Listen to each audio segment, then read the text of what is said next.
Hello everyone, welcome to my channel just saying. Friends, ఈరోజు మనం మాట్లాడుకుందాం కుబేరా మూవీ గురించి. ఈ వీడియోలోకి వెళ్ళే ముందు ఒక చిన్న రిక్వెస్ట్ ఫ్రెండ్స్, మీరు ఇంకా ఈ ఛానల్ని సబ్స్క్రైబ్ చేసుకోకపోతే ప్లీజ్ సబ్స్క్రైబ్. నాకు పర్సనల్గా ఎలా ఉంది ఈ మూవీ అంటే నాకైతే చాలా బాగా నచ్చింది ఫ్రెండ్స్. మీరు కూడా ఏం ఆలోచించొద్దు, జస్ట్ మూవీ టికెట్స్ బుక్ చేసుకొని వెళ్ళిపోండి. You will definitely love this movie. ఇంకా ఈ మూవీ స్టోరీలోకి వెళ్తే ఒక పెద్ద బిజినెస్ మ్యాన్, తనకు ఒక రోజు ఆయిల్ రిజర్వ్ దొరుకుతుంది. ఇంకేముంది, అదంతా నాకే కావాలి, రిచెస్ట్ మ్యాన్ అయిపోవాలని పొలిటీషియన్స్ అందరినీ కొనేస్తాడు 1,00,000 కోట్లకి. బట్ అంత మనీ డైరెక్ట్గా ట్రాన్స్ఫర్ చేస్తే ప్రాబ్లం కదా. సో ఆ బ్లాక్ మనీని వైట్గా మార్చడానికి X CBI officer Deepak help తీసుకుంటారు. ఇంకా మన దీపక్ ఏమో 4 బిచ్చగాళ్ళని బినామీలకు పెట్టి ఆ మనీ ట్రాన్స్ఫర్ చేయాలనుకుంటాడు.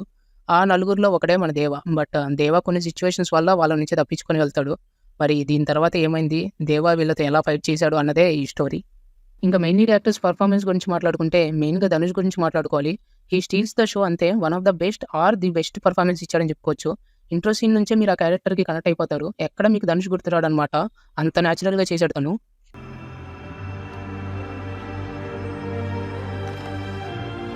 ఇంకా నెక్స్ట్ మనకి ఇంకా నాగార్జున గారి గురించి మాట్లాడుకోవాలి. చాలా రోజులకి ఆయనకు ఒక మంచి రోల్ పడింది అండ్ ఆయన అంతకన్నా బాగా చేశారు.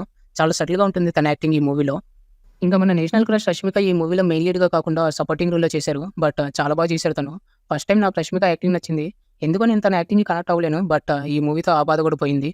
అండ్ ఈ మూవీలో విలన్గా బాలీవుడ్ యాక్టర్ జిమ్ సర్వ్ చేశారు. ఆయన కూడా చాలా బాగా చేశారు. బట్ డబ్బింగ్ కొంచెం బెటర్గా ఉంటే బాగుండు అనిపించింది. ఆయన డైలాగ్ చెప్తుంటే లిప్ సింకే అవ్వదు, కొంచెం చిరాగా అనిపించింది అక్కడక్కడ. బట్ యాక్టింగ్లో అయితే పేరు పెట్టడానికి లేదు, చాలా బాగా చేశారు. ఇంకా వీళ్ళు కాకుండా సపోర్టింగ్ రోల్స్లో చేసిన అందరూ వాళ్ళ క్యారెక్టర్స్కి తగ్గట్టు చాలా బాగా చేశారు. ఈ మూవీకి ఇంకో మెయిన్ పిల్లర్ డిఎస్పీ గారు చించేశారు. అంతే, ఆ బీజిఎం సాంగ్స్ విన్నప్పుడల్లా ఒక హైలో ఉంటాం మనం. అండ్ మూవీ అయ్యాక కూడా ఆ ట్రాన్స్లోనే ఉంటాం, అంత బాగా ఇచ్చారు బీజిఎం అండ్ సాంగ్స్. ఇంకా ఈ మూవీ డైరెక్టర్ శేఖర్ కమలా గారి గురించి మాట్లాడుకుంటే పర్సనల్గా నా ఫేవరెట్ డైరెక్టర్ తను. ఇంకా తన మూవీస్లో Anand, Godavari, leader, happy days, ఈ మూవీస్ ఎన్నిసార్లు చూసినా మనకి బోర్ కొట్టావు. కల్ట్ క్లాసిక్స్ అనే చెప్తాను నేనైతే. అండ్ దేనికి దానికి అది యూనిక్ అనమాట మళ్ళీ. అండ్ ఈ సినిమా కూడా అంతే. ఈ సినిమా చూసినంతసేపు మనకి ఆ మూవీ క్యారెక్టర్స్ గుర్తుంటాయి, కానీ నాగార్జున, ధనుష్, రష్మిక పెద్ద పెద్ద స్టార్స్ అని ఎవరు గుర్తురారు.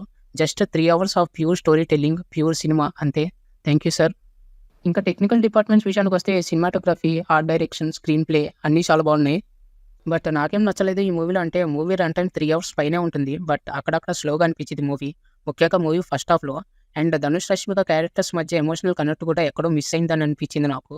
అలానే మూవీ క్లైమాక్స్లో కూడా ఏదో మిస్ అయిన ఫీలింగ్, కంప్లీట్గా satisfy అవ్వలేము.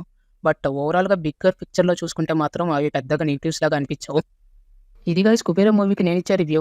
No item songs, no elevations, just pure cinema, pure story telling, pure emotions. ఇంకా ఈ మూవీకి నేను ఇచ్చే రేటింగ్ వచ్చేసరికి 3.75 out of 5. ఇది గైస్ ఈ video. See in the next video. Until then take care, bye bye. మీకు నా వీడియోస్, నా కంటెంట్ నచ్చినట్టయితే please like, share and subscribe.